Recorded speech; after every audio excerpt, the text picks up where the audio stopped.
Ladies and gentlemen, this is internet personality Vangelus, and partly out of wanting to see what DC Collectibles' current stuff is like, after hearing about their newfound interest in putting more focus in posability, I picked up their Greg Capullo Designer Series Batman to check things out firsthand.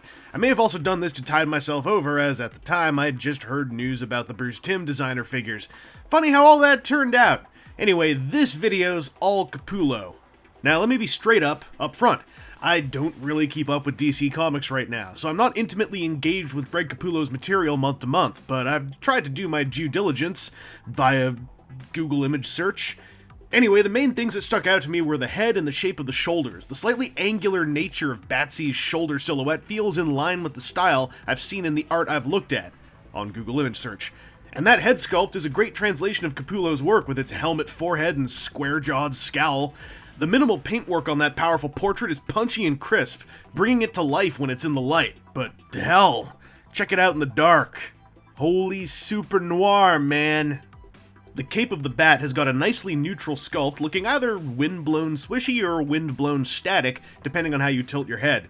And the new 52 suit pushes its surface detail as hard as a body sock can, full-on sculpting its Jim Lee lines and chest symbol. The paintwork is pretty alright, though I have seen a few messy bat symbols on the pegs of my local shops. This is one of those toys where you're probably best off getting one in person if you can. So DC Collectibles, or DC Direct or whatever, they are not really known for like posable toys, but as of late it seems like they're striking back against that image, and I can show you right now. Like, look at this ball-jointed head. It's pretty fantastic. This is loaded with personality no matter how you twist it. Like, he's like, huh? And he's like, ooh. I don't know. I really like the way this works, and it's really smooth with the whole cowl shape here. His shoulders are universal joints with a pretty decent range. Like, they can go, you know, out that far. It's nice. There's a bicep swivel. The elbows are real tight and clicky. Like, it's just one click, so that's about as far as they bend. But nonetheless, it feels good.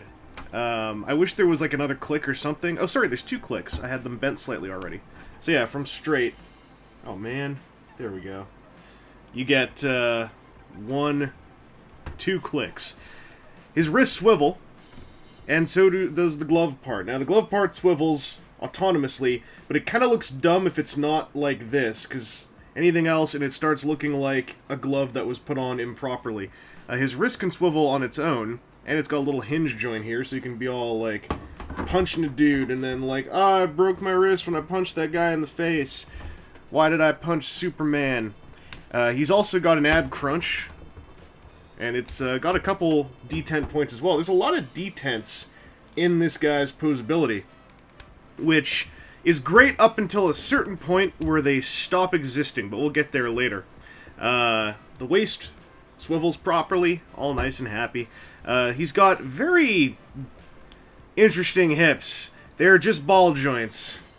And when I say interesting, it's kind of like everything about this looks like it was going to be the DCUC joint, and then it's not. And I kind of wish it just was a universal joint of some kind, because this is sort of limiting. He can go from here to here. That's about it. They can go, you know, all the way up and down. Get some big, meaty thigh action. There are thigh swivels that totally jank the sculpt when you twist them, but, you know, this thing is meant to be a designer piece first, so I'm not sure if that makes me too sad. There is a great little surprise down here, though. We got some double-jointed knees, and these double-jointed knees are full of little soft detents, just like the elbow joint, only there's a lot more soft detents. This is a great knee joint. I really like it. The boots can swivel at their connection point up here, which is pleasant, but a little pointless because the ankles swivel like this, too. And there is an ankle joint that goes forward and backwards. Sadly, no ankle tilts. Also, all those detents I talked about, I really could have used them down here where the ankle joint lives, because this joint is a little bit, it's number one, it's a little bit loose.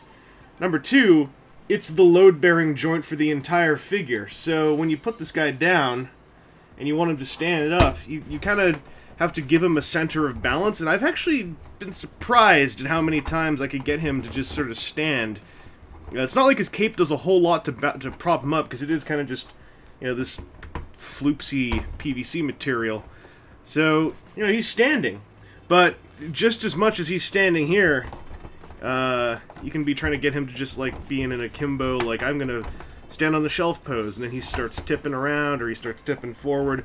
Those ankle joints are way too loose, and hopefully that's something that DC Collectibles can address in future designer figures, although the next bunch of these are the Bruce Timm ones, and I'm not sure if that'll just throw all of this information I've accrued about their stuff out of the water.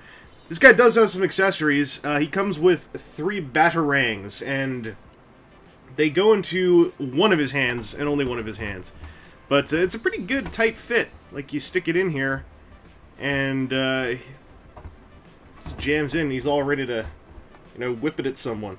You get 3 of them, though, and this hand sculpt is kind of great because it's got very subtle spaces between the fingers, so as you can actually have him hold all 3 batarangs as though he's gonna whip all 3 of them, you know, at 3 fools and get his combo meter in some Arkham game just, like, leveling up way fast. Like, just check this out, man. Like, that's that's really cool. I like that a lot. Also, mine's a weird variant in that I got the package open and something was rattling around. For whatever reason, I ended up with a 4th batarang. So I guess if I really want to, I can... I don't know. No, there's no room for it. That's the one he threw. Anyway, I think that's kind of cool. One last thing I want to talk about while we're here in live audio and I'm waving things at the camera is the thing about size. Now this dude, and a lot of DC Collectible stuff, is at this sort of odd, weird scale that's not really quite 6-inch, it's more like 7-inch.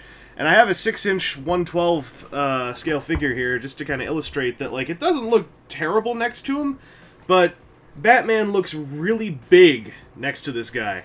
And I don't know. It's a shame that DC Direct can't just do, like, basic 6-inch, but for whatever reason they're at the scale they're at. Possibly it's what lets them do their own, toys. And you know what? At least this guy stands up most of the time. These 3A grunts, they just fall down forever. Those boots. I'll talk about that someday. DC Collectibles began a push to get away from nerd Hummels and get into nerd play toys. This was my first experience with a posability-enhanced DCC piece, and it was kinda alright.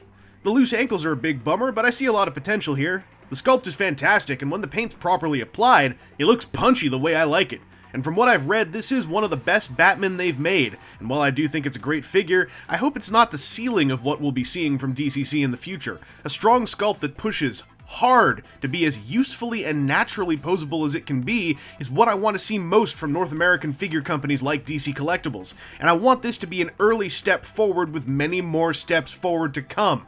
If you're a fan of Capullo's Batman work that also collects toys, this is kind of a no-brainer, but in the wider scope of people saying, I think I want a Batman, this is worth consideration. If it came with a stand, I'd say it's an easier recommendation, but as it is, you should get a look at the figure in person if possible, and be prepared to work with those ankles. Anyway, this has been Internet Personality Vangelus, and I hope this video has helped you in deciding how you feel about this guy. I know there are a number of DCC spectators watching from afar. I mean, I'm probably still considered to be one myself. I'll be back with a look at another designer Batman as soon as I can. And hopefully his ankles won't break before I film him.